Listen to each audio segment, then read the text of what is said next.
ओम श्री साई राम।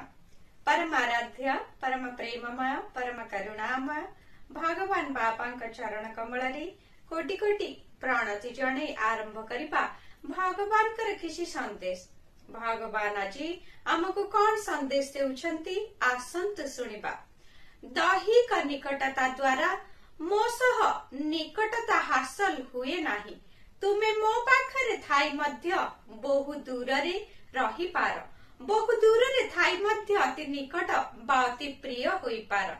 तुमे जेते दूर रे थिले भी जदि सत्य धर्म शांति और प्रेमर नीति मानुथिबो तेबे तुमे मो पाखरे और मु तुम पाखरे ही थिबी। कहिबार उद्देश्य जेउठी विश्वास अछि सेठारे प्रेम अछि, जेउठी प्रेम अछि सेठारे शांति अछि, जेउठी शांति अछि सेठारे सत्य अछि, जेउठी सत्य अछि सेठारे आनंद एवं भगवान मध्य अछंती। शुभ सकाळ, आपणकर दिनटी मंगलमय हेउ। जय साई राम।